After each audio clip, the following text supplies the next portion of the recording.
ஆகாஷ்வாணி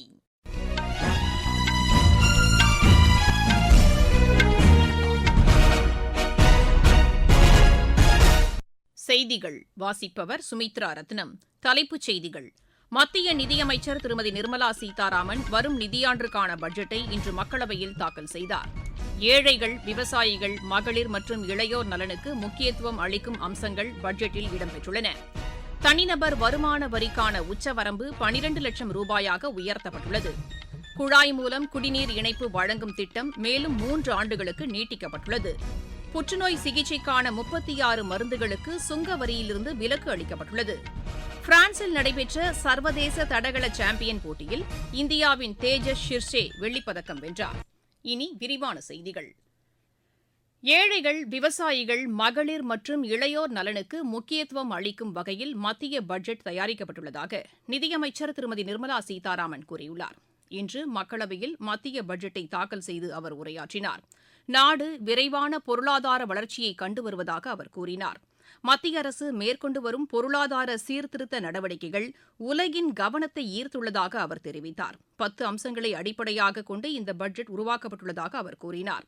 வேளாண் வளர்ச்சி மற்றும் உற்பத்தி, ஊரக பகுதிகளின் மேம்பாடு, வளர்ச்சிப் பாதையில் அனைவரையும் இணைப்பது, சிறு குறு தொழில்துறையின் வளர்ச்சிக்கு ஆதரவு, வளர்ச்சி அடிப்படையிலான மேம்பாடு, புத்தொழில் முதலீடுகளை அதிகரிப்பது, ஏற்றுமதியை ஊக்குவிப்பது ஆகியவற்றை உள்ளடக்கியதாக இந்த 10 அம்சங்கள் இருக்கும் என்றும் அவர் குறிப்பிட்டார். வரி, மின்சாரம், நகர்ப்புற மேம்பாடு, சுரங்கத்துறை, நிதி ஒழுங்குமுறை ஆணையங்கள் மற்றும் வேளாண் துறையில் பெரிய அளவில் சீர்திருத்தங்கள் கொண்டுவரப்பட உள்ளதாக அவர் தெரிவித்தார். புதிய வருமான வரி மசோதா அடுத்த வாரம் அறிமுகப்படுத்தப்படும் என்றும் அவர் அறிவித்தார். வேளாண், சிறு குறு தொழில்துறை மற்றும் ஏற்றுமதி துறையின் வளர்ச்சிக்கு முதலீடுகளை பெறுவதற்கு உத்வேகம் அளிக்கப்படும் என்றார். நாட்டின் வளர்ச்சிப் பாதையில் அனைவரையும் ஒருங்கிணைக்கும் நோக்கில் இந்த பட்ஜெட் தயாரிக்கப்பட்டுள்ளதாகவும் அவர் கூறினார். வேலை வாய்ப்புடன் கூடிய வளர்ச்சிக்கு மத்திய அரசு முக்கியத்துவம் அளித்துள்ளதாக அவர் தெரிவித்தார். வறுமையை முற்றிலுமாக அகற்றுவது, தரமான கல்வி, குறைந்த செலவில் உயர்தர சிகிச்சை போன்றவற்றுக்கு முக்கியத்துவம் அளித்து வளர்ச்சியடைந்த இந்தியாவை உருவாக்குவதற்கான இலக்குகளை எட்டுவதே மத்திய அரசின் நோக்கமாகும் என்று அவர் குறிப்பிட்டார். பருப்பு உற்பத்தியில் சுயசார்பினை எட்டும் நோக்கில் 6 ஆண்டு காலத்திற்கான இயக்கம் தொடங்கப்படும் என்று கூறிய அவர், உளுந்து, துவரம் பருப்பு மற்றும் மசூர் பருப்புக்கு இதில் சிறப்பு முக்கியத்துவம் அளிக்கப்படும் என்றார். சமையல் எண்ணெய் வித்துகளுக்கான தேசிய இயக்கமும் தொடங்கப்படும். உயர் விளைச்சல் விதை ரகங்களுக்கான தேசிய இயக்கம் அறிமுகப்படுத்தப்படும். தாமரை விதைக்கான வாரியம் பீகாரில் ஏற்படுத்தப்படும் என்றும், பருத்தி உற்பத்தியை அதிகரிப்பதற்கென இயக்கம் ஒன்று தொடங்கப்படும் என்றும் அவர் கூறினார். ஷெட்யூல்டு வகுப்பினர் மற்றும் பழங்குடியினர் வகுப்புகளைச் சேர்ந்த முதல் தலைமுறை தொழில் முனைவோருக்கான கடனுதவி திட்டம் தொடங்கப்படும் என்று கூறிய அவர், இந்த திட்டத்தின் கீழ் அடுத்த 5 ஆண்டுகளில் 2 கோடி ரூபாய் வரை கடனுதவி வழங்கப்படும் என்றார். தோல்துறை மற்றும் காலணி உற்பத்தியின் வளர்ச்சிக்கு உத்வேகம் கொடுக்கப்படும் என்றும், அவற்றின் ஏற்றுமதியை 1,10,000 கோடி ரூபாய் அளவிற்கு அதிகரிப்பதற்கு வகை செய்யும் திட்டங்கள் தொடங்கப்படும் என்றும் அவர் கூறினார். பொம்மை உற்பத்தியில் இந்தியாவை சர்வதேச முனையமாக உருவாக்குவதற்கான திட்டம் அறிவிக்கப்படும் என்றும் அவர் தெரிவித்தார். உணவு பதப்படுத்துதல் துறையில் பயிற்சி மற்றும் உற்பத்திக்காக தேசிய ஆராய்ச்சி மையம் ஒன்று ஏற்படுத்தப்படும் என்றும் அவர் கூறினார். நாடு முழுவதும் 50,000 பள்ளிகளில் அடல் ஆய்வகங்கள் ஏற்படுத்தப்படும் என்றும் அவர் தெரிவித்தார். உற்பத்திக்கான இந்தியா இயக்கத்தின் கீழ் திறன் பயிற்சி வழங்குவதற்கென 5 தேசிய மையங்கள் ஏற்படுத்தப்படும் என்றும் அவர் கூறினார். நாடு முழுவதும் உள்ள அரசு பள்ளிகள் மற்றும் ஆரம்ப சுகாதார நிலையங்களில் இணையதள வசதி ஏற்படுத்தப்படும் என்றும் அவர் தெரிவித்தார். செயற்கை நுண்ணறிவு கல்விக்கென சீர்மிகு மையம் ஏற்படுத்தப்படும் என்றும் அவர் கூறினார். மாவட்டம் தோறும் புற்றுநோய் மையங்கள் உருவாக்கப்படும் என்றும் அவர் தெரிவித்தார். குழாய் மூலம் குடிநீர் வழங்கும் திட்டம் மேலும் 3 ஆண்டுகளுக்கு நீட்டிக்கப்படும். நகர்ப்புறங்களுக்கான சவால்களை எதிர்கொள்வதற்கென 1 லட்சம் கோடி ரூபாய் முதலீட்டில் நிதியம் ஏற்படுத்தப்படும்.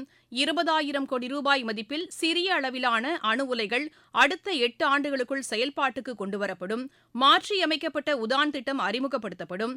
இந்த திட்டத்தின் கீழ் 120 வழித்தடங்களில் விமான சேவை வழங்கப்படும். முக்கிய கனிமங்களுக்கான கொள்கை ஒன்று வெளியிடப்படும். சிறிய அளவில் தொழில் புரிவோருக்கு 5 லட்சம் ரூபாய் உச்சவரம்பை கொண்ட கடன் அட்டைகள் வழங்கப்படும். நடைபாதை வியாபாரிகளுக்கு 30,000 ரூபாய் உச்சவரம்பு கொண்ட கடன் அட்டைகள் வழங்கப்படும். மருத்துவக் கல்லூரிகளில் கூடுதலாக 10,000 இடங்கள் உருவாக்கப்படும். தனியார் பங்களிப்புடன் மருத்துவ சுற்றுலா ஊக்குவிக்கப்படும். தொழில்நுட்ப ஆராய்ச்சிக்கென கல்வி உதவித்தொகை வழங்கப்படும். நம் நாட்டின் அறிவுசார் நிபுணத்துவத்தை பாதுகாக்கும் வகையில் தேசிய டிஜிட்டல் தரவு மையம் ஏற்படுத்தப்படும், ஏற்றுமதி மேம்பாட்டு இயக்கம் ஏற்படுத்தப்படும் என்றும் அமைச்சர் தெரிவித்தார். புற்றுநோய் மற்றும் அரிய வகை நோய்களுக்கான சிகிச்சைக்கு பயன்படுத்தப்படும் மருந்துகளுக்கு சுங்க வரியிலிருந்து முற்றிலும் விலக்கு அளிக்கப்படுவதாக அவர் தெரிவித்தார். லித்தியம் பேட்டரிக்கான சுங்கவரி குறைக்கப்படும் என்றும் அவர் கூறினார். வானோக்கி வாழும் உலகெல்லாம் என்று தொடங்கும் திருக்குறளையும் மேற்கோள் காட்டி திருமதி நிர்மலா சீதாராமன் பேசினார். The Tirukkural, verse 542, which reads, "Vaanokki vaazhum ulagallam, mannavan kol nokki vaazhum kudi," meaning, just as the living beings live expecting rains, citizens live expecting good governance. தனிநபர் வருமான வரி உச்சவரம்பு 12 லட்சம் ரூபாயாக அதிகரிக்கப்பட்டுள்ளதாக அவர் அறிவித்தார். நிதியமைச்சர் இந்த அறிவிப்பை வெளியிட்டபோது உறுப்பினர்கள் மேசையை தட்டி ஒலி எழுப்பினர். I am now happy to announce that there will be no income tax payable up to income of 12 lakh rupees.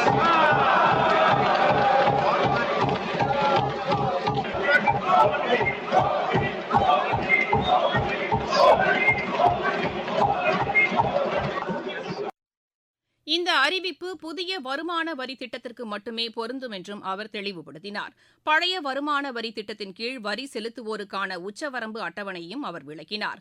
இதன்படி 4 லட்சம் ரூபாய் வரை வருமானம் உள்ளவர்களுக்கு எவ்வித வரியும் கிடையாது என்று அவர் கூறினார்.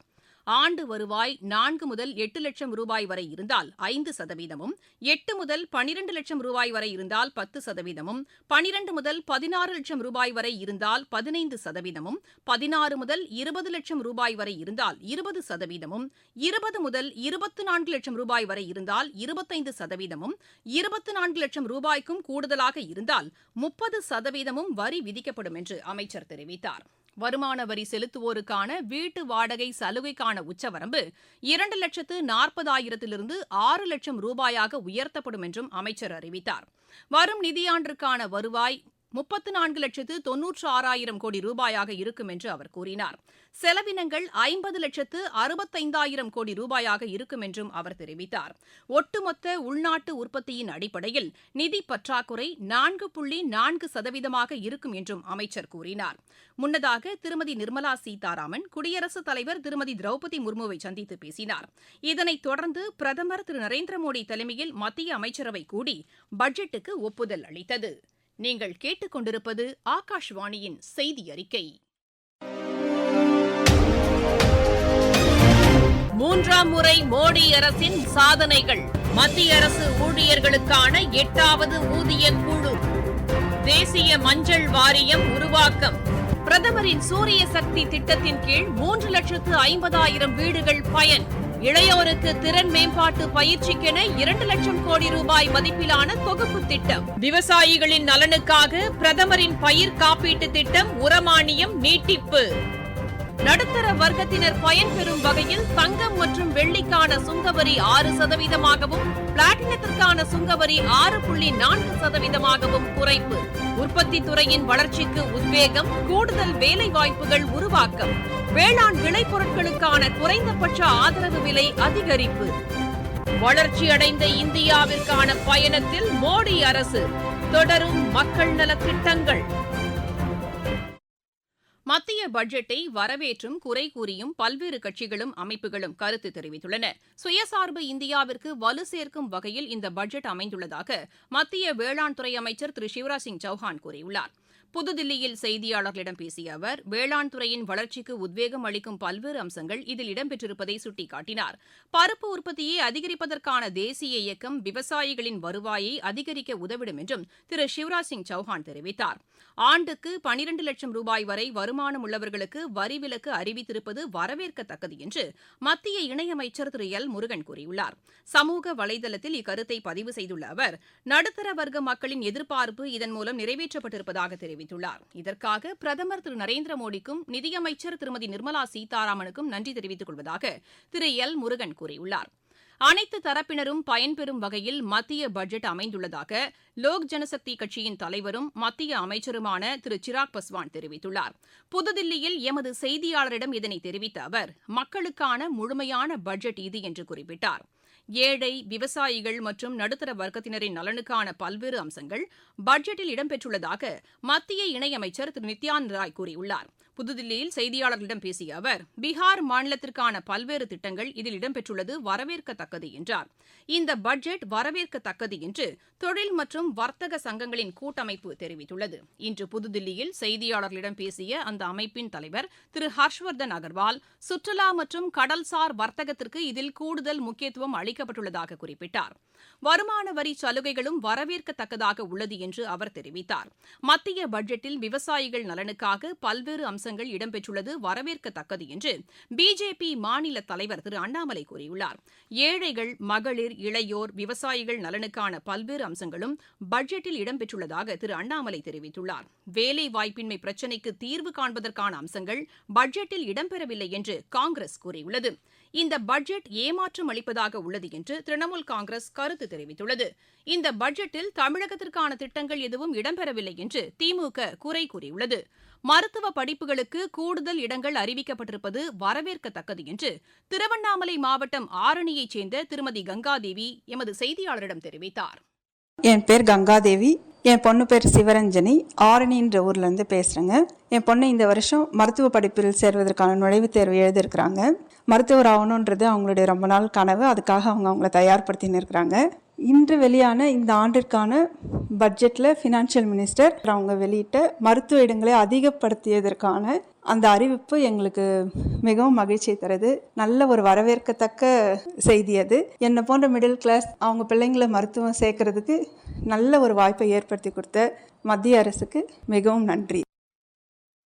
மத்திய பட்ஜெட் குறித்த சிறப்பு நேரலை கலந்துரையாடல் நிகழ்ச்சிக்கு சென்னை அகில இந்திய வானொலியின் மாநில செய்திப் பிரிவு ஏற்பாடு செய்துள்ளது. பட்டய கணக்காளர் திரு அபிஷேக் முரளி, மூத்த பத்திரிகையாளர் திரு வெங்கடேஷ் மற்றும் ஊடகவியலாளர் ஷியாமளா பங்கேற்கும் இந்த நிகழ்ச்சி இன்றிரவு மணி 8:05க்கு பிரதான அலைவரிசையில் ஒலிபரப்பாகும். இனி மகா கும்பமேளா குறித்த செய்திகள்.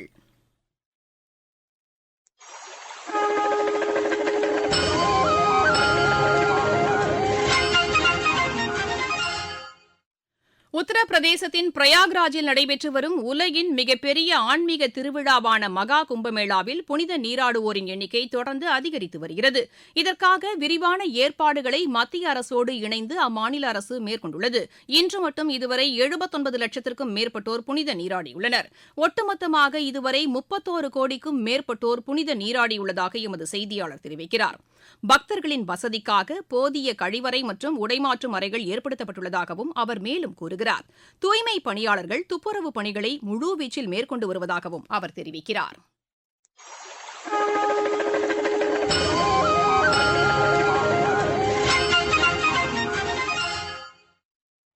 பிரான்சில் நடைபெற்ற சர்வதேச தடகள சாம்பியன் போட்டியில் இந்தியாவின் தேஜஸ் ஷிர்ஷே வெள்ளிப்பதக்கம் வென்றார். ஆடவர் 60 மீட்டர் தடை ஓட்டத்தில் அவர் இப்பதக்கத்தை கைப்பற்றினார். இந்தியா டோகோ இடையேயான டேவிஸ் கோப்பை டென்னிஸ் போட்டி இன்று புதுதில்லியில் தொடங்குகிறது. ஈரானில் நடைபெற்று வரும் சர்வதேச சேலஞ்சர் பேட்மிண்டன் போட்டியின் ஆடவர் ஒற்றையர் பிரிவில் இந்தியாவின் தருண் ரெட்டி கட்டம், மன்ராஜ் சிங், சித்தாந்த் குப்தா மற்றும் ஆரியமன் டாண்டன் அரையிறுதிக்கு முன்னேறியுள்ளனர். ஆடவர் இரட்டையர் பிரிவில் அர்ஜுன் விஷ்ணுவர்தன் இணையும் அரையிறுதிக்கு தகுதி பெற்றுள்ளது. நெதர்லாந்தில் நடைபெற்று வரும் சர்வதேச செஸ் போட்டியின் 11வது சுற்று முடிவில் இந்தியாவின் குகேஷ் தொடர்ந்து முதலிடத்தில் நீடிக்கிறார்.